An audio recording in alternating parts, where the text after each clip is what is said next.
Hola, muy buenos días a todos, señoras y señores, y bienvenidos al Primer Café, donde hoy vamos a hablar de política con mayúsculas, de la política que nos afecta directamente y que afecta en particular a nuestros hijos.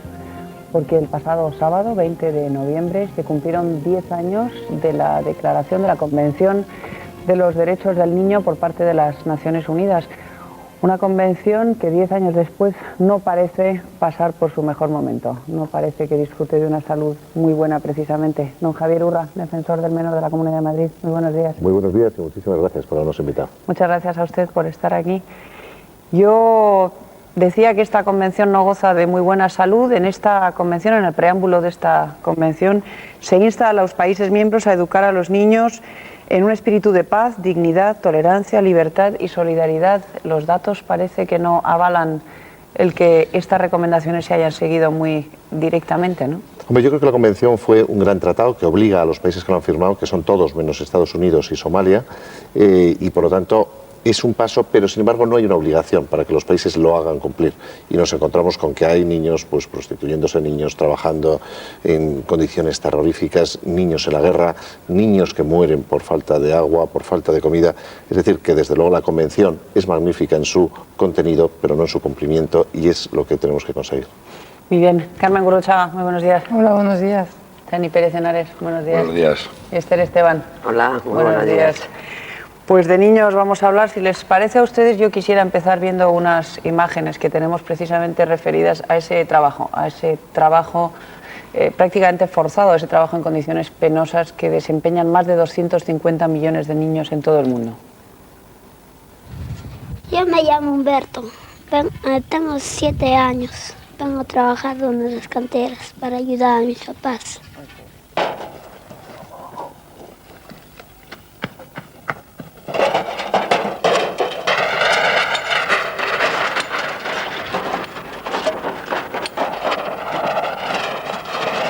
Es terrorífico, estamos viendo imágenes de niños pequeñísimos, niños que no, Sí, así es. que no pueden con el peso que levantan, y así hay 250 millones de niños en todo el mundo que se enfrentan a un dilema terrorífico. Si se prohíbe el trabajo, si se boicotean los productos que producen estos niños, ellos no comen. Si no se hace... Usted lo decía antes, hace falta políticas genéricas. Yo creo, en ese sentido, España, la Agencia de Cooperación Internacional, está haciendo un gran esfuerzo por trabajar allí en esas realidades. Pero, por ejemplo, en Perú hay niños que están 7, 8, 10 horas en minas, muchas veces, por ejemplo, con mercurio. Es decir, su futuro está absolutamente abortado desde que nacen. Hace falta una educación en cuanto a lo que es una familia, lo que es ser padre. Y hace falta, sobre todo, que esos países tengan un conocimiento de lo que usted también ha dicho al comienzo, la política entendida no como una legislatura de 4 años, sino de generaciones. Si no es así, el mundo pobre, que está muy cerca del mundo rico, dará el salto. Es una realidad que nos va a invadir quienes hemos conocido el norte de África.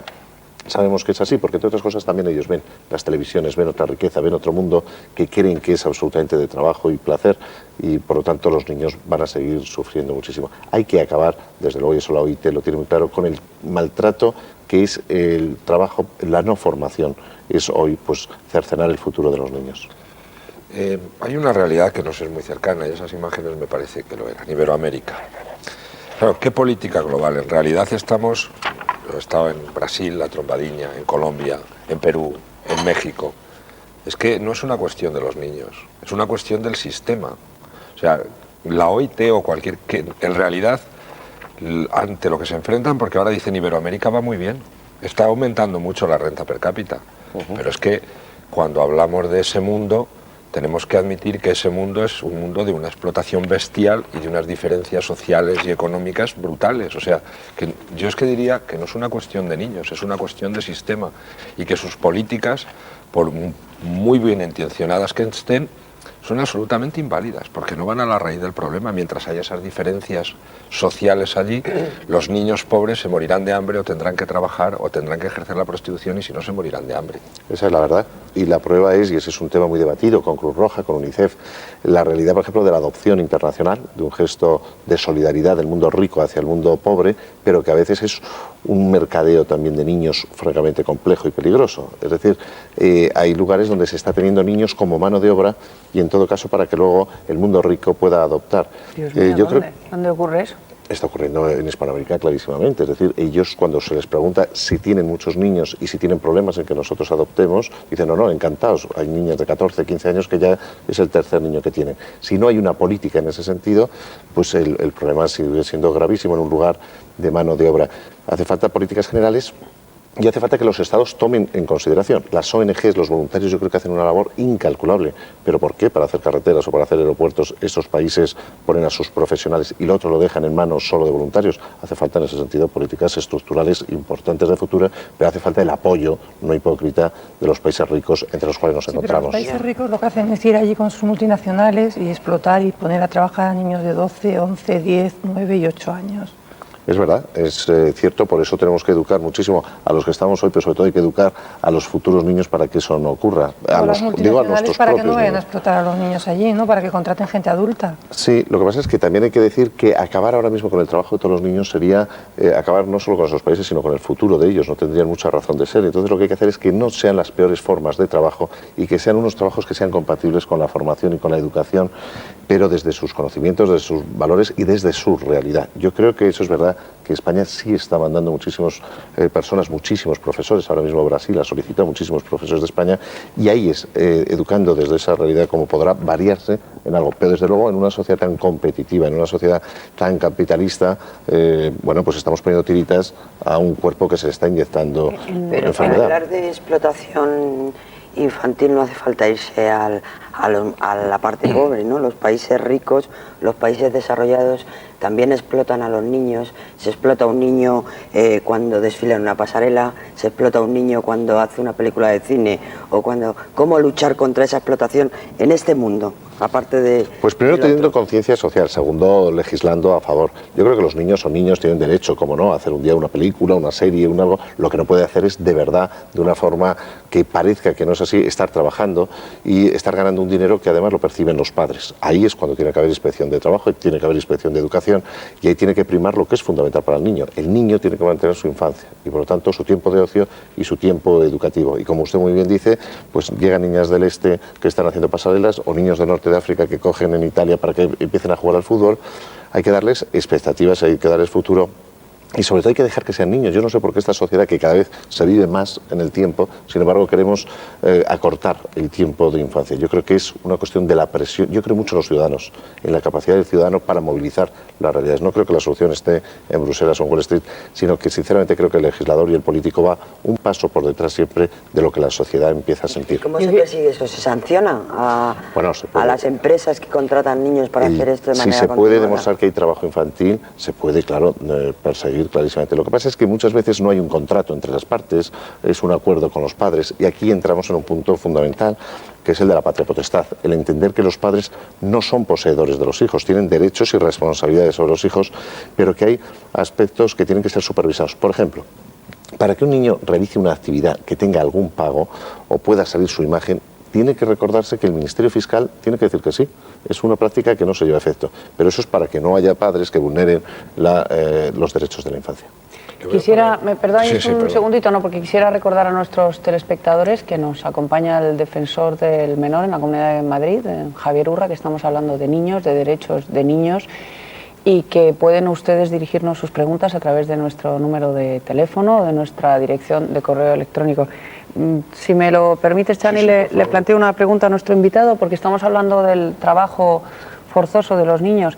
Hay una forma de explotación particularmente repugnante, que es la explotación de niños para el mercado de la prostitución infantil. Hay 1 millón de niños vendidos o secuestrados cada año en el mundo, según datos de UNICEF, para este fin.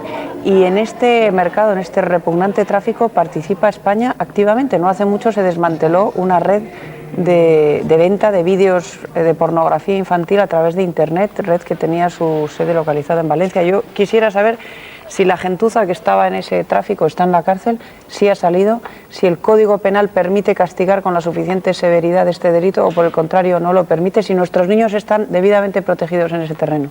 Yo creo que ahora sí. El Código Penal de 1995, que era un código positivo, un código de la libertad, yo creo que dejó sinceramente algunos ángulos muertos en el tema de la defensa de la infancia. Y esos han variado. se han incluido distintos aspectos. Uno de ellos, el eufemísticamente llamado turismo sexual, porque eso se produce porque hay señores del mundo rico, de aquí de España, que van a algunas agencias de viaje para tener un turismo sexual en Tailandia o en otro país y diciendo frases abominables, ¿no? Como que ese niño o esa niña cenó esa noche con su dinero. Es el criterio del hombre rico con el niño pobre. Hoy se puede penar la extraterritorialidad. Es decir, que si comete ese acto y se graba y cuando venga aquí puede ser detenido y sancionado. En cuanto a la pornografía infantil, entramos ahí en un tema, yo creo, de debate que la sociedad no tiene muy clara y a mí me parece importante que usted lo plantee. La pornografía no está de hecho perseguida. No está perseguida porque el criterio es que ocurre como la droga, que el consumo daña solo a quien lo consume, y no es así. La pornografía infantil a quien daña es al niño contra su intimidad y contra su honor. Yo creo que una cosa es un pilar fundamental, que es la libertad de expresión, y otro muy bien distinto es lo que es la apología de un delito. Yo he trabajado 9 años en la Fiscalía, yo he trabajado 3 años en un centro de reforma y tengo que decir, aunque me vaya un momento del tema, que no conozco a ningún joven o a ningún adulto que diga hoy hace buen día y voy a violar. No lo he visto, pero sí he visto a gente que dice en tales revistas yo leo que cuando la mujer dice no quiere decir sí, o he visto tales vídeos y sobre esos me he reforzado en mi pensamiento. Eso no es libertad de expresión, eso es apología del delito y tenemos que conseguir que el Código Penal incluya que la pornografía infantil es un delito y se pueda perseguir. O sea, que no está penada. El consumo de pornografía infantil no está penado. El consumo no. La utilización de un niño para un espectáculo de pornografía sí, pero las imágenes no. Eso tiene que variar y con esas variaciones conseguiremos que haya una ciberpolicía que entre por internet y pueda poner los filtros. ¿Y la comercialización? Repito, esa gentuza que comercializaba vídeos en Valencia, ¿eso está penado o no? Bueno, realmente los casos que ha habido en Valencia o que ha habido en Vic, en Cataluña hace tiempo, realmente se ha podido perseguirles muy poco por la autoría, por el copyright. No deja de ser kafkiano cuando lo que se está utilizando es un material humano que son los niños. Pero quiero decir que muchas veces en los periódicos cotidianos vemos páginas cada vez, por cierto, más amplias en esta sociedad en que dice jovencísimo, sin vello. Bueno, bordea la ley, pero incita a algo que es problemático. Problemático porque la sociedad es así y porque en todas las culturas ha habido que legislar contra el incesto, por ejemplo. Esas son realidades de la parte del claroscuro del ser humano. ¿Y cómo se combate eso? Pues yo creo que desde la educación, desde la cultura, desde el respeto a uno mismo y a los demás, desde entender que un niño es un niño, que nadie tiene patria potestad sobre él, que si alguien quiere a un niño tanto, lo que tiene que hacer es esperar, que lo otro es un acto de dominación, de engaño, y a partir de ahí, desde el respeto a la otra persona y de entender que yo no soy más importante que los demás y desde luego mucho menos que un niño, es como se puede hacer. Y siendo en ese sentido pues duros en la ley. Yo creo que en la cárcel se está por tráfico de drogas, se está por robos, por ataques a la identidad personal del niño, muy poco. Eso tiene que variar. ¿A usted le escandalizó la sentencia de hace un par de meses en la que un padre que había violado a su hijo era condenado, pero a la vez el propio juez pedía el indulto para él? Bueno, este es un caso que a nosotros nos preocupó sobremanera. Yo creo sinceramente que se ha hecho con el mejor de las intenciones, que no solo ha sido un juez, ha sido una audiencia, es decir, 3 magistrados han pensado que es mejor para el niño, pero quienes abogamos por la denuncia, quienes decimos a los médicos, a los profesores, a los ciudadanos denuncien, es un paso atrás. El Código Penal ha conseguido que quien agrede a una mujer tenga que salir fuera. ¿Por qué no así el que agrede a un niño? El niño es la víctima y tiene que saber que el otro es el verdugo. Yo no puedo entender que se pida el indulto a una persona que no ha reconocido los hechos. Yo no puedo tener ninguna garantía de que no vaya a hacerlo. Es más, el pedófilo se caracteriza por su reincidencia, solo cuando ha estado muchos tiempos en la cárcel y por miedo a ser sancionado, no por convicción, porque es muy difícil tratar a quien no reconoce estos hechos. Y luego los razonamientos que se dan, pues creo que no se basan en lo que los expertos en psicología forense han comprobado. Que una mujer, por ejemplo, que vive en ciertos ámbitos, que no tiene libertad económica, admite lo que está ocurriendo, pues por desgracia es un hecho real. Que un niño de 4 años quiera a su padre, haya sido abusado o no por él, naturalmente. Es decir, son los condicionantes que son propios, pero el niño es una víctima y en una situación como esta estamos victimizando a los demás. ¿Quién va a denunciar? Y este niño el día de mañana va a decir, ¿quién me ha protegido a mí? Y mañana si este señor vuelve a agredir, ¿quién va a denunciarlo? Porque la conclusión final y definitiva es: niño, quédate con tu padre, que es donde mejor estás. Con los padres, el 99% de los niños están igual. Hay padres que lo mejor que podríamos hacer es alejarlos muchos de sus hijos. ¿Y por qué la ley ampara sistemáticamente al adulto? ¿Por qué, por ejemplo, en España la ley sobre la patria potestad parte de la base de que los padres biológicos tienen un derecho prácticamente inalienable a que sus hijos estén con ellos y es tan difícil que la ley retire la custodia de un niño a unos padres por muchas barbaridades que cometan con él? Hombre, se va variando. Es verdad que la patria potestad pues ya viene desde Roma y existe, hombre, no ese criterio que estamos hablando, que es que casi le da, si se me permite la expresión, casi derecho de pernada, que existía, no. Pero sí existe que el padre, pues por biológico, por sociológico, va a querer a su hijo. Y entonces el ser humano no entiende que hay otras personas que tienen otros intereses, otros egoísmos, que por eso se daña tanto a los niños, pues simplemente porque lloran. Y entonces cuando nacen se les golpea y como el niño tiene un cerebro no conformado, pues se produce unas lesiones terribles. O que hay personas que están bajo los efectos de la droga, que son muy superiores al amor que tienen al niño. Y esos padres tienen que ser ayudados, pero en todo caso el bien a proteger, sin duda, el interés mayor es el niño. Hoy esta situación va cambiando, pero antes... Piénsese que los niños tienen una escasísima esperanza de vida. Hoy España, por ejemplo, es el segundo país del mundo con menos mortandad infantil. Ese es un dato pues, para sentirnos orgullosos. Pero es algo que va variando. Las comunidades empiezan a retirarla mediante tutela automática en algunas situaciones. Tampoco papá Estado quiere quitar a los niños, porque si no, pues salvo que queden en acogimiento familiar, que es una figura no muy bien desarrollada en España, hay que llevarlos a centros, que la verdad es que hoy funcionan muy bien, pero sin el calor de los padres. Por eso hay que apoyar a los padres en lo que sea posible, pero hay algunos padres, tengo que decirse con toda sinceridad, que son, si se me permite la expresión, fábricas de problemas, que tienen un hijo, 2, 3. En Andalucía ha habido un caso de una madre que se han retirado los 13 hijos que ha tenido. Fíjense la situación tan dramática que es para esos 13 niños, que es para la madre y que es para la sociedad. Usted ha denunciado que la acogida no está muy bien desarrollada. Yo creo que España es un país absolutamente solidario, cariñoso, que da un gran corazón, y se ha demostrado con la adopción internacional. Por cierto, vayamos educando a nuestros niños. El otro día me decía la presidenta de SEDA, de la Sociedad para la Adopción Internacional, que algunos niños españoles ya empiezan a preguntar y a sonreírse por qué un niño que es chino o que es negro tiene los padres blancos, y le empiezan a decir cómo es así posible. Y empiezan por lo tanto, esa cultura habrá que enraizarla. El acogimiento, que es un plus aún más de cariño y de afecto, no enraiza en nuestro carácter, quizá porque al español le gusta mucho ser sangre de su sangre, de ahí viene la expresión anterior, o muy ser propietario, comprar el piso y tener el niño. Nunca termina de ser responsable total de los niños que tienen acogida. Puede ser que haya siempre puede aparecer el padre biológico y volver con él. Pero es que esa es la idea del acogimiento. El acogimiento es temporal. Porque si no, y eso lo vemos, las listas al final de acogimiento son las mismas que de adopción. Es decir, en el fondo se quiere hacer acogimiento preadoptivo. Y no, hoy hay muchos niños solos, muchos niños únicos que están muy bien con un niño. Yo creo que hay que desarrollar el acogimiento y muchas otras pautas, porque cada niño va a requerir una situación, una respuesta. No, le decía que usted ha denunciado que hay un 8% de niños de los que abusan sexualmente de forma grave y un 25% de los que sufren abusos sexuales. ¿Por qué se conocen tan pocos casos entonces? ¿Se les escucha poco a los niños? ¿Hay pocas denuncias? ¿La sociedad mira hacia otro lado? Es decir, el vecino que sabe no quiere denunciar. ¿Cómo se podría Pues el 8% y es una cifra, la verdad, muy baja. Félix López, que es un gran experto, un gran psicólogo y sociólogo, estremecedora. Habla de un 20% y de un 8% estamos hablando ya de hechos con penetración, por ejemplo, para aclararlo.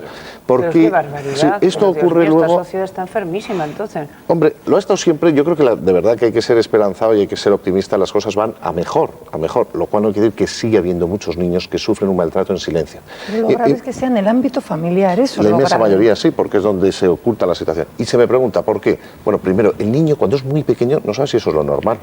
Segundo, cuando es un poco más mayor se produce una cosa que es terrible, que es la connivencia, el sentido de connivencia. Es decir, el niño sufre la primera vez y no sabe si va a ser creído, no sabe dónde tiene que denunciar. Muchas veces la propia sociedad dice, los niños fantasean, los niños se lo inventan. Yo les digo por mi experiencia profesional, los niños no se lo inventan. Sí es cierto hoy, entonces le doy la razón de que esta sociedad muchas veces es terrible, que en los casos de separación el ex o la ex están diciendo que en el régimen de visitas el otro abusa sexualmente de él, no siendo verdad. Con lo cual se rompe la relación natural. Pero eso se da, o sea, cuando un ex denuncia que cuando le deja al niño o a la madre, casi siempre al padre, sufre abusos sexuales, ¿suele ser mentira eso? Suele ser mentira. El análisis de credibilidad del testimonio detecta que ha sido inducido. Pero el niño no es que mienta, es que se siente presionado a decir lo que el otro quiere.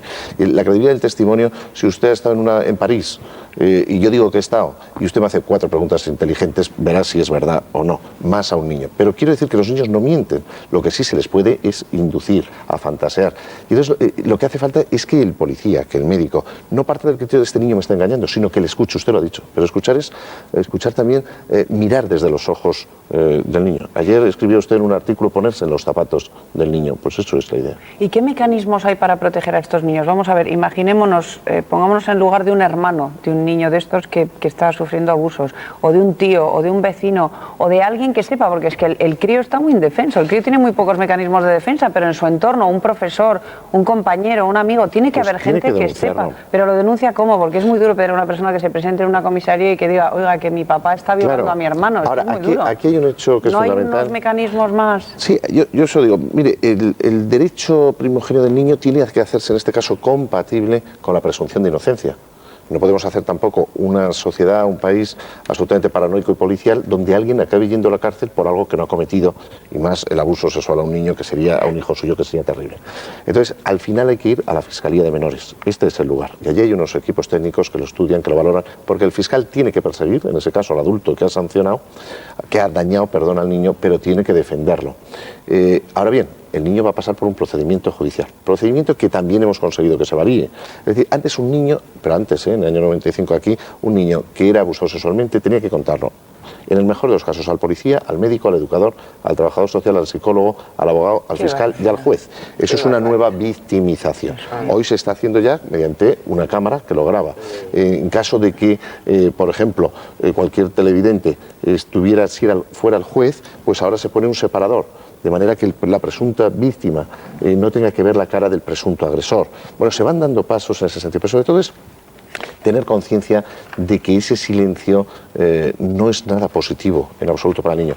Es más, en ocasiones hay niños que han sido víctimas de malos tratos o de agresiones sexuales que el día de mañana, si no son tratados, pueden llegar a ser agresores, lo cual es terrible de nuevo. Los colegios funcionan como de alguna manera correa de transmisión, en este caso positiva, es decir, porque probablemente el ámbito que tenga más fácil el niño para denunciar, ya sea abusos sexuales o maltrato físico o psicológico, lo que sea, es su centro escolar, ¿no? Su profesor, su maestro o el psicólogo de su centro. ¿Se está informando, el Estado, en este caso la Fiscalía de Menores, está interactuando suficientemente con los colegios para que los colegios puedan ayudar a los críos en ese terreno? Yo creo que sí, que se ha hecho muchísimo material. Es verdad que quien más está denunciando son los médicos. Primero, por quizás una gran sensibilización. Segundo, porque es un acto más puntual, porque ve a veces unos hechos que le llaman muchísimo la atención, sobre todo en malos tratos físicos, y manda inmediatamente un FAS al fiscal y se pone en marcha todo el procedimiento judicial, que por cierto hay que darle prioridad. Porque claro, el tiempo de un niño es distinto al de un adulto. Claro, ¿qué ocurre a un niño que ha sido abusado a los 6 años y se le llama al final el juez al cabo de un año? El chaval, ese espacio de tiempo para él es amplísimo, es durísimo, no se le puede estar tratando. Yo creo que hay sensibilización. ¿Qué ocurre con el tema de los colegios? Que el profesor que quiere denunciar un presunto abuso de un niño, un maltrato a un niño, es una persona que se va a encontrar al menos durante un año con esa persona, con ese adulto. Yo creo en ese sentido, y como defensor de menor y otras figuras, que se pueden hacer las denuncias grupales de la asociación de padres, del colegio, es decir, que no aparezca puramente el nombre y apellido de esa persona, sino que alguien diga, investiguen, estúdienlo. Yo creo que cualquier ciudadano estaríamos a favor de que se nos investigue si a cambio los casos que son reales se detectan y aparecen. Y los teléfonos menores. A ver, Chani, uno por uno. Cuota. No, hay una cuestión, por ejemplo, la prostitución infantil, los abusos sexuales, etcétera, que repugnan a nuestra razón, que nos repugnan inmediatamente. Pero hay otras cosas que están en nuestra cultura y que a mí me dejan bastante perplejo. Por ejemplo, ustedes han hecho una cosa para que los niños no puedan ir a los toros, pero sin embargo se ve fácilmente en nuestra cultura que una serie de niños son toreros, quiero decir, que se enfrentan a un bicho que los puede matar con toda tranquilidad y que tiene 300, 400 o más kilos. Y eso, sin embargo, nuestra sociedad lo ve, o sea, que vemos la explotación de los niños en Iberoamérica, pero no vemos la otra explotación de aquí, de niños a los que sus padres ya los tienen, yo creo que se les ponen así el ASS con los ojillos diciendo, pero... Hablo de los toros porque hay un riesgo evidente para la vida del niño, y lo hay. Pero es que hay otras cosas que es una explotación infantil tremenda en el mundo del espectáculo, en el mundo del deporte. Bueno, la verdad es que en ese, por ejemplo, en el tema de las series de televisión hemos entrado y ahora sí se está haciendo un análisis serio de qué series pueden estar dañando a los niños. Y bien, yo creo que ese tema, ahora hemos entrado. Temas de deportes que por lo menos antes sí es verdad, y ha habido grandes competidoras, por ejemplo, que se han deformado los pies para siempre. Y eso es verdad, y por lo tanto no había esa sensibilidad y ahora sí la tenemos. En el tema de los toros, que ha sido un tema, bueno, pues anecdótico dentro de una institución que cada año elabora una memoria de 1000 y pico páginas, no creo que lleve más de 2. Ese tema, no, nos llegaron unas señoras diciendo, de niñas hemos ido a los toros y hemos sufrido un shock. Hicimos un estudio, se ha hecho en 5 universidades y un hospital, y al final se ha concluido que los niños en un gran porcentaje rechazan los toros, y los que van con los padres, van con los abuelos, y no sufren lo que llamamos un trauma por estrés postraumático. No hay como tal, y por lo tanto ahí hemos quedado. En cuanto a jóvenes que empiezan a ser toreros o en otras actividades de riesgo, hombre, es verdad que a los 16 años estar delante de un toro es de riesgo, pero es a partir de 10 años. Es que, si no, no es que no conocen la realidad. Los chavales sí, cuando tienen 16 es cuando van con novillos. Hombre, pero por las fiestas de los pueblos... Dani, que niños de 10 años son problemas muy marginales, que habrá 5 en toda España. Grandes figuras del toreo, y yo las he visto torear, grandes figuras del toreo, torean a los 10 años por los pueblos. Nosotros esa realidad sinceramente no la conocemos. Es decir, yo creo, porque también tiene mucho riesgo un chaval subido en un andamio a partir de los 16 años, y la ley lo permite. Es decir, lo que no está permitido en España es trabajar antes de esa edad. A partir de esa edad no somos conocedores y sí aceptaríamos cualquier denuncia encantada, es decir, aquí hay un chaval con el que se está poniendo en riesgo. Es más, las leyes taurinas hoy, por lo menos en la Comunidad de Madrid, ya prohíben antes de esas edades correr un encierro o tener actividades lúdicas donde correrían riesgo. A mí, no, quería cambiar el tercio si no os importa. A mí me preocupa muchísimo el tema del alcohol y del alcoholismo, y yo creo que a cualquier madre que nos esté viendo que tenga un hijo adolescente, usted ha insistido en endurecer, o sea, en elevar hasta los 18 años la prohibición de venta de alcohol, sobre todo de alcoholes de 20 grados, de más de 20 grados. Es decir, ni el vino ni la cerveza. ¿Esa sería una solución?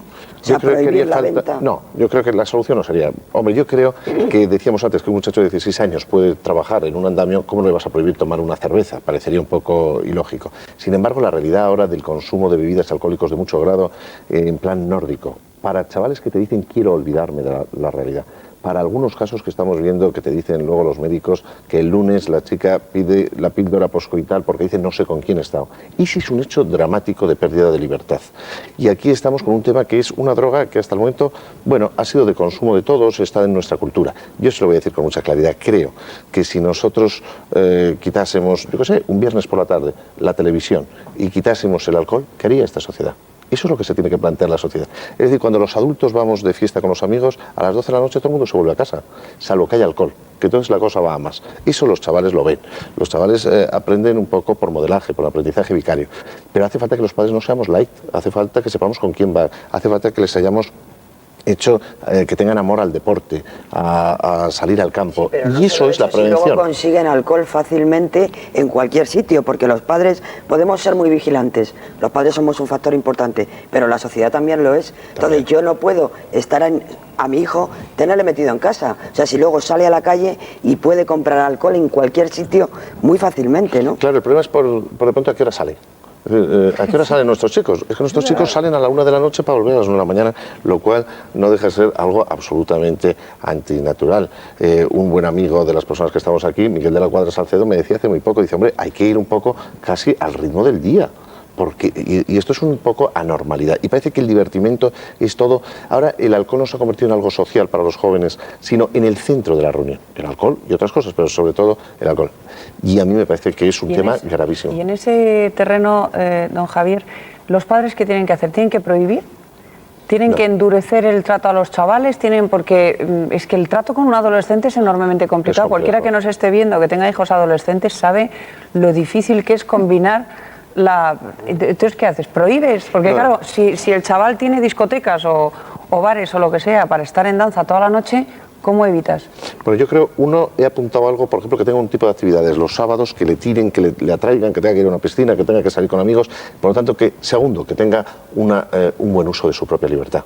Al final, un adolescente educamos desde la protección cuando es muy pequeño a la libertad desde su propio autogobierno. Y él tiene que salir, tiene que saber qué consumos hacer y cómo volver. Ahora, es muy importante para los padres estar despiertos algunas veces que venga, ver cómo viene y abordar esas realidades y decir cuáles son los riesgos y hacer ver claramente, y eso es una lucha contra la presión de consumo que existe, como habrá ahora un consumo terrible con las Navidades, con otros temas, de decir que se puede ser muy feliz siendo persona, no perdiendo la razón, no dejándose enajenar. Pero eso lo tiene que ver uno mismo, no se le puede contar con un vaso de whisky en la mano. Y además hay que sancionar a quienes venden alcohol a los menores, digo yo, o sea, además de todo eso, a los que venden alcohol. Sí, sí, ¿no? Y además de una manera seria, claro. Y además lo que pasa es que muchas veces los muchachos lo están comprando en los supermercados. Lo adquieren las botellas antes. Botellón. Y la policía... Botellón. Se compran una botella de whisky o lo que sea, se ponen en la calle, se lo beben y luego entran a un sitio a tomarse... porque no pueden pagarse 5 copas en un bar, entonces se las toman en la calle. Pero quiero decir que hay policía municipal en toda España que está llevando a niños a hospitales porque tienen un delirium tremens y esa situación, y los padres llegan allí equívocamente como abogados de los niños diciendo, ¿usted por qué me detiene al niño? Pues por eso le pregunto yo, perdón un momento, Chani, pues a eso voy yo. Entonces, ¿qué tiene que hacer un padre o una madre ante esa situación? ¿Cómo educar a nuestros hijos en relación a la droga, en relación al alcohol, en relación al salir hasta las 9 de la mañana? ¿Qué hay que hacer? ¿Hay que poner topes? ¿No hay que ponerlos? ¿Hay que prohibir? ¿Hay que autorizar? ¿Cómo se hace? Educar supone poner límites, supone decir no. Educar es un disfrutar de los hijos, pero es una tensión. Y los chavales van a intentar salir las máximas horas. Y nosotros tenemos que intentar conocer cuáles son sus amigos, con quiénes van, qué les motiva, qué les preocupa. Tenemos que conocer su realidad, respetando, cómo no, su intimidad y sobre todo habiendo ganado su confianza, el respeto. Es que yo iba ahí, estamos hasta este momento hablando del niño víctima y es que hay niños verdugos.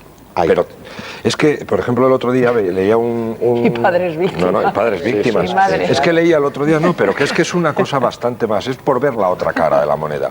Leía un chiste, no sé dónde, decía, bueno, han destrozado la clase, le han machacado el mobiliario y le han partido la cara al profesor, tal, dice, es que el profesor le había regañado, dice, ves, algo había hecho el profesor. Quiero decir que estamos creando unas generaciones de niños derechohabientes. Y únicamente derechohabientes. Y que la culpa la tiene el profesor cuando tal, y si van allí el padre aparece como un protector absoluto, y estamos creando unos niños que son unos monstruos, con perdón, y que tienen absolutamente... No te pases, Chani. No, perdona, que tienen absolutamente de todo. No. Yo creo que gran parte de esa cultura del alcohol, del fin de semana, etcétera, está en una permisividad absoluta y total del niño tiene todos los derechos y dame más que más me merezco, y sin tener que hacer ningún esfuerzo por ganar nada. Porque se supone que por el hecho de ya lo tiene que tener todo. Bueno, yo creo que hemos pasado de un lado del péndulo, de un elemento muy autoritario, y yo creo que ahí ustedes también tienen parte de culpa, porque sistemáticamente plantean la cosa como el niño objeto y receptáculo de todos los derechos, pero de ninguno de los deberes. Hombre, yo le quiero decir, y eso flaco favor hace. Eso sin duda, si alguien lo hiciera así, flaco favor. Pero yo quiero decir que, por ejemplo, en la documentación mía de la institución pone el primer derecho de un niño es ser responsable de sus actos, el primero. La segunda línea dice el yo y los otros, el concepto de la empatía del otro. ¿Qué va? La primera cosa que hicimos aquí en Madrid es poner en marcha una asociación que se llama ABUMAR, Abuelos y Abuelas en Marcha, porque me parece fundamental los abuelos para los niños. Es verdad que hay personas que por no saber educar, o por más comodidad, o por comprar el afecto de un niño, están haciendo niños tiranos, y no se les educa. Y es verdad que ya veíamos en la Fiscalía que por lo menos un niño día en Madrid, llegaba denunciado por agredir gravemente a su madre. Ese es un tema que no sale en televisión porque una madre no va a venir a decir que ocurre eso y un hijo tampoco. Pero sobre todo porque además la figura del padre está desaparecida. De hecho, o mira hacia otro lado. Pero esos son niños que se van haciendo tiranos, que les decimos, sí, le compramos, le queremos, en muchos... Un niño día, claro, cada día un niño... Sí, que cada día llegaba una denuncia a la Fiscalía por un caso de una madre agredida por un hijo. Esa es una realidad que existe. ¿Y eso por qué ocurre? Eso es por un fracaso absoluto en la educación desde el primer momento. Eso es por lo que está usted apuntando, porque el niño cree entonces que es todo derechos, que no tiene que recoger las cosas en casa, que se dedica a tirar huesecitos de las aceitunas al camarero y lo más que se dice es, nene, estate quieto. Claro, ese nene cuando mide unos 70 no hay quien se haga con él, porque educar, y yo lo he dicho, supone también sancionar a un niño, supone ponerle límites. Otra cosa bien distinta. ¿Cómo se sanciona? A ver, ¿cómo se castiga a un adolescente? ¿Con qué tipo de medidas? Antes de adolescente ha sido más pequeño. Niño, bien. Y entonces más pequeño, lo que a un niño más le duele es ver que usted, que el padre, está triste. que realmente usted se ha quedado apesadumbrado por lo que ha hecho. Y el chaval entonces va a captar eso. Segundo, con algo que le guste, retirárselo y decir, no lo vas a hacer, no lo vas a cumplir, o vas a dejar de salir este tiempo con estos amigos, y eso que sea algo, y luego volver a hablarlo, expresarlo, etc. Es decir, con la sanción. Lo que no es pedagógico para el niño, lo que no es terapéutico, lo que no es la bofetada a tiempo. Esa bofetada a tiempo es humillante, no sirve para nada, y a veces también encontramos chavales que han sido o se han percibido maltratados y llegan a utilizar la fuerza como un sistema. ¿Un azote nunca? ¿Un azote nunca? Yo entiendo que esta es una pregunta... Una bofetada a tiempo es una victoria.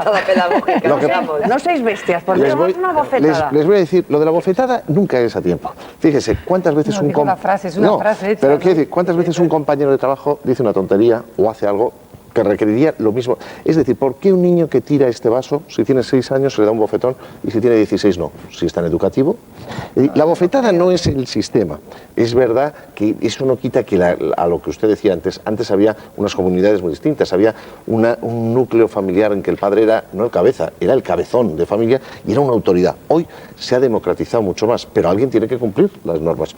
Es verdad que... ¿Azote sí o no? Yo creo que el azote, no, Nunca. a ser posible, y yo tengo la experiencia personal, se puede educar sin haber puesto la mano nunca a un niño y haber ganado absolutamente su respeto. No sé qué opinarán ellas. Yo que también nunca, lo creo. jamás. Yo creo que la bofetada Nunca no jamás. conduce a ningún sitio. Nada, no conduce a nada. Da la impresión de que la utilización de la violencia y que luego ese niño puede entender que la violencia lo Eso utiliza. le iba a decir. Los niños reproducen modelos de comportamiento. Sin Es duda. decir, un menor que agrede a su madre o que agrede a otro menor es un menor que a su vez ha sido maltratado o agredido de pequeño. En su inmensa mayoría sí. O eso o lo opuesto, que no ha tenido ningún límite y que ha entendido. Y entonces, ¿qué ocurre? Que ese chaval luego, por ejemplo, en la calle no va a tener ese comportamiento. Por cierto, que eso que decíamos tiene una progresión geométrica terrible. Por tanto, yo creo que es que... ¿Cómo que tiene una progresión geométrica? Pues quiere decir que si a una madre, un niño le pierde el respeto y le da un empujón, mañana la bofetea simplemente porque está hablando por teléfono y quiere hablar él. ¿Y por Es qué así dice de usted que rápido. el padre está desaparecido en esos casos de Esa es una agresión a la figura, madre? es que la figura del padre es muy fundamental también. Entonces hay veces que el padre, porque llega muy tarde del trabajo, porque no quiere enfrentarse con el chaval, porque está o porque físicamente está desaparecido, porque es una familia monoparental. España es una familia con muchas familias monoparentales y ahí el Estado tiene que hacer una gran labor de apoyo a las familias monoparentales, como tiene que hacer una gran labor de apoyo y de seguimiento a las familias que han adoptado niños. Esa es una labor, yo creo que tenemos, por ejemplo, muchísimos servicios sociales para diagnosticar las situaciones, muy pocos para tratarlas. Tengo la sensación de que no hay muchos servicios sociales de educadores de calle, de educadores de barrio, allí donde se crea el conflicto, porque hay que tratar muchas veces al niño, a la familia y al contexto. Y ahí es donde tenemos problemas. Yo creo que el aspecto legislativo... Hablando de ¿Un niño que adopción, maltrata perdón, ¿A su madre es recuperable? ¿El qué, perdón? ¿Un niño que maltrata a su madre es recuperable? Sí, yo soy un esperanzado, hemos trabajado con esos casos y hemos comprobado específicamente que sí. Lo primero que hay que decirle es stop, y stop quiere decir que tiene que ir a un centro de castigo, un centro de sanción, un centro de reforma. Naturalmente ese chaval jamás en un centro de reforma dirá que está por haber agredido a una madre, porque entre otras cosas los que hemos llamado chavales delincuentes, la figura que les es intocable es la madre. Entonces lo que dirá es que ha pegado a un policía que eso le da como más currículo. Y una vez que él se ha parado y hemos dicho a la sociedad, hasta aquí hemos llegado, por tu bien, estás castigado y vas a estar unos meses encerrado en el sentido de perder la libertad, lo cual no quiere decir con un buen trato, hay que trabajar de nuevo con esos padres para que se establezca una relación mucho más lógica, mucho más coherente y mucho más acorde de respeto entre todos. Yo quería preguntarle por el maltrato psíquico que sufren los niños en un proceso de separación. Normalmente, y me da mucha rabia decir que es la madre la que más los utiliza, pero normalmente en un proceso de separación los niños son utilizados. Usted no puede hacer nada, porque en lo que yo sé, porque no hay una sentencia en firme. Es verdad. ¿Quién protege a esos niños que a lo mejor el proceso de separación dura 2, 3 o 4 años en los que los niños están machacados toda la semana o todos los fines de semana? Hemos hecho un estudio, ¿verdad?, sobre los juzgados de familia. Yo creo que muchas veces esta sociedad que tanto critica la justicia, sin embargo, cada vez va más a los jueces. Cuando los adultos se proponen hacer daño a un niño, el niño sufre. Y ahí hay varias cuestiones que conseguir. Yo creo que tiene que cambiar el sistema ahora mismo del procedimiento judicial. El procedimiento judicial es que el padre y la madre llevan su abogado para ganar el caso. Y lo que necesitamos son equipos de mediación, donde haya psicólogos, donde haya abogados, que no se trate de negociar, sino de entender qué es mejor para el niño. Saben ustedes que se está jugando mucho con el régimen de visitas a cambio del tema de alimentos, de dinero. Ha habido ocasiones, ya se ha buscado, en que el niño se queda en la casa y el que cambia es el padre o la madre. Al final todo eso falla si estas Navidades, y pasará, y a nosotros nos llaman muchos niños, al niño a las 12 de la noche, el día de Nochebuena, se le deja en el portal de una casa, pero sin ver al otro porque no le quieres. El ser humano es capaz de pasar del amor al odio, pero lo que no puede olvidar, el año pasado me parece que se casaron 140.000 personas en España y se separaron 146.000. Esta es una realidad que va a ser cada vez mayor, pero lo que nadie puede olvidar es que es padre. Eso es una responsabilidad fundamental que si no además se convierte como boomerang. ¿Qué pueden hacer para proteger a ese niño al que están machacando psicológicamente durante 3 años que dura un proceso de separación? Nada. Nada. En este momento, cuando un caso está en un procedimiento judicial, tanto el defensor del pueblo como el defensor del menor no puede hacer nada. El procedimiento se mantiene. Y quiero decirle que los juzgados de familia están siempre en una situación reabierta, porque la denuncia es continua. Esto cuando no se produce hechos que acabamos de ver en la prensa del niño que se le llama una sustracción, pues porque alguien se lo lleva a otra ciudad o a otro país como Líbano, que es una sustracción que se persigue porque se incumple lo que ha dicho el juez, pero que realmente es un secuestro emocional, porque al niño le acabas de quitar o el padre o la madre y toda su línea familiar, de abuelo, tío, primos. Es decir, hace falta mucha pedagogía en relación a los niños en esta sociedad, porque realmente es una cosa tremenda. En relación con esto yo le quería preguntar por esa iniciativa que ha tomado la Comunidad Autónoma de Baleares de permitir la adopción de niños por parte de parejas de homosexuales. Eso... Pues le quiero decir que primero es un debate ficticio en el sentido de que las comunidades autónomas no pueden, no tienen capacidad legislativa para decidir un hecho. Pero es un tema que se está discutiendo. Segundo, le quiero decir que de hecho hoy, por ejemplo, hay mujeres que por inseminación artificial están teniendo hijos y luego se unen sentimentalmente con otra mujer. Tercero, yo creo que las cuestiones culturales deben de cambiar y deben de avanzar. Es verdad que hoy un niño que fuera a un colegio y dijeran la reunión de padres, pues mi padre se llama Juan y Felipe, el resto de los niños, tan crueles como somos los adultos, pues se reirían. Pero eso puede cambiar. Lo que no entendemos los psicólogos, los pedagogos, es que sea lo mejor. Y si se me entiende bien la expresión, en la oferta y la demanda que hay entre posibles adoptados y adoptantes, no se deja que un niño sea adoptado por un adolescente o por un señor de 60 años. Se busca lo que se entiende que es mejor. Y sin duda lo mejor para un niño es tener las dos figuras referenciales, la del varón y la de la mujer. Y eso lo dice la institución del defensor del menor, que el día 20, es decir, hace 2 o 3 días, hemos sacado un librito para educar a los niños, a nuestros jóvenes, en los colegios, para que los niños que tienen otra orientación sexual no sufran. Una cosa es esto y otra cosa es el tema de la adopción. No sea usted tan político. ¿A la adopción por homosexuales, sí o no? No. En la ley. Lo dejo clarísimamente. Respuesta, no. Y además no soy político. Y le quiero decir, para que lo sepa la sociedad, que eso es muy bonito, que a mí, por ejemplo, cuando me nombraron defensor del menor, no conocía a ningún político de ningún lugar del mundo. Es decir, que sí han creado una institución, en nuestro caso absolutamente crítica, y que fiscalizamos lo que se hace. No, desde mi punto de vista, desde mi criterio, es no. También estoy sincero que creo que hay tales presiones que las cosas van a cambiar. Fíjese usted el tema del genoma humano. En Gran Bretaña, 2 homosexuales han unido su semen, han alquilado un útero en Estados Unidos y cuando nazca el niño, con ADN se verá cuál es el padre. Yo creo que esos son avances científicos, pero tengo muchas dudas dónde quedan, como usted decía, los derechos del niño y alguien tiene que clamar por ellos porque son fundamentales. ¿En qué momento un adolescente sabe o empieza a notar que tiene una orientación sexual diferente? A mí me interesa ese librito que nos ha enseñado, ¿no? Porque hay distintas edades, pero claro, a los 7 años, por ejemplo, no hay una gran diferenciación. Hasta los 12 años hay una edad en que el niño pues está conociéndose a sí mismo. A partir de ahí ya sí. Por lo tanto, hay orientaciones y al niño lo que hay que dejar es crecer sanamente. Yo creo que es fundamental educar a nuestros niños en la solidaridad, más allá de la tolerancia. La tolerancia tiene un punto de casposillo. Yo creo que hay que educar eso, en que somos agua, en que lo bonito es las diferencias, pero eso tenemos que creérnoslo, tenemos que preguntárnoslo. Cuando en el año 98 se consiguió que no se llame ilegal a ningún niño que esté en España, que tengan una tarjeta sanitaria, la sociedad tiene que plantearse que eso supone, por ejemplo, que un niño de otro país pueda estar, por ejemplo, pues en el tema de las transfusiones sanguíneas y de los trasplantes de órganos en la misma lista que nuestros hijos. Y están, ¿no? Sí, claro. Están. Bueno, pero luego quiero decir, hay que ver, sí, ha habido algunos casos, pero que es muy bonito ver esas listas y verlas en Europa, en los países, en cualquier país. Una cosa son las teorías y otra cosa es, vaya usted a Gran Bretaña y vea cuántos niños que no sean de Gran Bretaña y residan allí, pues realmente han tenido un trasplante de órganos. Se llevarán la sorpresa. Pocos es una forma de decirlo amplia. Es la verdad. Es decir, luego somos, el ser humano, tiramos hacia lo nuestro. Y nuestros jóvenes... ¿Y en España? pues yo creo que se va haciendo. Sí, yo creo que España en eso somos de los más abiertos, lo cual no quiere decir, y en la experiencia que yo he tenido, no he visto en España, o por lo menos en lo que a mí me compete, que es la Comunidad de Madrid, racismo. No lo veo, pero sí veo mucho clasismo, muchísimo. Por eso se llama moro al que es pobre y jeque al que es rico. Claro. Y eso nuestros chicos lo captan. Tenemos muchas preguntas de los telespectadores, pero yo antes quiero hacerle una. ¿Tiene usted suficientes medios en Madrid y existen suficientes medios en España para ayudar, para apoyar, para rehabilitar a los niños que han pasado por el defensor del menor por haber sufrido malos tratos, agresiones sexuales, violencia de algún tipo? ¿Existen...?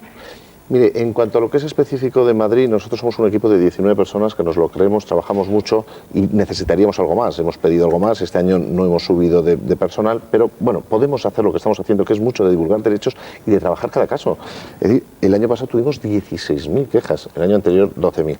En España pasa exactamente igual, en la figura del defensor del pueblo, pasa igual en las fiscalías, hace falta mucha gente luego para trabajar, hace falta un seguimiento, pero sobre todo hace falta prevención. Hace falta prevención en los guetos, hace falta en los lugares donde está golpeado por el estrés la sociedad, los padres, esa realidad de apoyo a las familias. Yo creo que la familia está muy poco apoyada en España. Ese es un tema que creo que es central y creo que los niños en España se han convertido en un tesoro real por el número de niños que nacen, que estamos entre el 1,1 y el 1,2. Gijón me parece que es la ciudad con menos natalidad del mundo. Un hijo único es de alguna manera una víctima, es decir, es un niño diferente, o sea, es hacerle una faena a un niño. Aquí tienen uno, yo soy hijo único. Ahora, pues no ha salido usted mal del todo, parece. Mal del todo, no, pero nos vamos intentando arreglar. No parece. Pero quiero decir, con los años, yo sí recuerdo siendo niño que te decían, bueno, cualquier cosa que pasase es que es hijo único. Hoy no, eso no se ha convertido. Yo sí recuerdo un chiste hace poco de Forges, de Antonio Fraguas, que se veía a un niño viendo la cámara de televisión, se le caía una lágrima y decía, no me importa ser hijo único, lo que me molesta es ser hijo solo. Los niños lo que piden y lo que nos piden ahora en las Navidades es que la gente, los padres que les escuchen, que jueguen con ellos. Por eso acabamos de sacar ahora mismo un juego que se llama Los derechos de los niños. Los derechos de los niños no buscan más que jugar padres, abuelos, niños. Vamos a enseñárselo a la cámara para que me puedan... Esto es los derechos de los niños. Y es un juego, yo creo que es muy interesante, tiene 140 preguntas, pero está hecho para que se juegue padres, abuelos, niños, alrededor de una mesa, para que luego se dialogue sobre ello. Yo creo que eso es fundamental. Yo creo que España es un país de mucha tertulia, de mucho contacto. En ese sentido, poco tenemos que aprender, tenemos que exportar. Por ahí tendríamos que seguir trabajando. Vamos a hacer un poco de autocrítica. Tenemos un email que nos envía José María Pérez Leal, que pregunta quién defiende a los niños frente a la televisión. Los padres ya no podemos. Franja de horario infantil, llegan los anuncios, media hora de publicidad de juguetes. Y ahora anuncio de la película de la noche. ¿Cómo es posible que haya tanta violencia, sexo, palabrotas en tan poco tiempo y en horario infantil? Pues tiene usted mucha razón ya. Pues hay un tema ahí que es fundamental. 2 de cada 5 niños de menos de 14 años en Suecia, 2 de cada 5, cuando se le pregunta de qué muere un adulto, dice que de un disparo. Dios mío. Eso es haber roto la percepción de la realidad. De un disparo no muere casi nadie. La televisión tiene una responsabilidad con la tiene Internet, pero quiere decir que tampoco hay que exorcizarla. Los mismos padres que muchas veces dicen la televisión es maligna, lo que primero que hacen es comprar una televisión, ponerla en el cuarto del niño y utilizarlo como canguro. Yo creo que la televisión hay que verla en conjunto. Igual que el resto de las cosas, hay que enseñarles a tener capacidad crítica. Yo sí creo que la televisión tendría que dar juego a los jóvenes para hacer un informativo de propia juventud y enseñarles pues que aquel anuncio que salía una señora espléndida dándose una crema en la pierna para quitar celulitis, la cara era de una señora, el tronco de otra y la pierna de otra. Para decir, oiga, miren, en la vida se puede ser feliz y se puede ayudar a los demás no teniendo esas circunstancias y esas características. Bueno, yo creo que la televisión es un medio que también enriquece mucho a los niños. Ahora es verdad que se une mucho violencia y sexo y que hay unos dibujos animados a veces tipo Bola de Dragón, etcétera, que no tienen ninguna razón de ser y que los niños además ven que no tienen ninguna respuesta y eso hace que se banalice la violencia y esto es grave. Lo de Bola de Dragón debería repetirlo porque es el que más les gusta a todos los niños. Bueno, los niños se han educado un poco ya, pero cuidado, los niños no es que les guste la violencia, lo que les gusta mucho es el movimiento, la acción. Y claro, si la acción la cargamos de... En este sentido, pregunta José Martín de Vilanova del Vallès de Barcelona cómo permiten hacer anuncios de publicidad con bebés, como es el caso de Iberia o el de Rivaldo con su hijo, si eso no es explotación. Bueno, hombre, tampoco hay que meter al niño en una cúpula de cristal y depende con qué cariño. Hay cosas que no se deben de hacer y que las propias cadenas han hecho marcha atrás. Recuerdo el anuncio, ¿se acuerdan ustedes de cerveza Crystal? Esta, por ejemplo, salía un niño y salía viendo la televisión y apareció una cerveza que luego resulta que no es cerveza. Hay que decir que no es ilegal, porque resulta que tiene 0,0 grados. Pero no está bien utilizar a un niño para una publicidad que no le es propia. Y no es bueno, por ejemplo, eso, pues que un niño vea a otro niño triunfando en una pasarela por lo que puede ser de imitación. Ahora, digo, también que salga un padre un día con un niño, tampoco hagamos al niño una cosa absolutamente... En fin, el niño es una persona que aprende, que entiende, que capta las cosas. ¿Sí? Mari Carmen Alonso de La Coruña dice que está en trámite de adopción para tener 2 niños de Colombia y que qué van a hacer para agilizar los trámites de adopción internacional. Y en este sentido, María Jiménez de Santa Cruz de Tenerife nos pregunta por qué en España es tan difícil adoptar niños. Bueno, en España, niños españoles es muy difícil, decía antes, por la ley de oferta y demanda, porque se quieren niños sanos de menos de 7 años. En Madrid, por ejemplo, se ha hecho durante un año para adopción de niños de más edad, de niños con dificultades físicas, y no ha tenido mucho éxito y se entiende que sea así. En cuanto a la adopción internacional, hay que agilizar. Se ha agilizado ahora con el Colegio de Trabajadores Sociales y de Psicólogos lo que es valoración de idoneidad. Pero quiero decir que también hay que desplazarse allí y tenemos que evitar que haya compraventa de niños o que puedan llegarnos casos en que se dice llega un niño con defecto. Esto no son unos grandes almacenes. Y desde luego un embarazo dura 9 meses.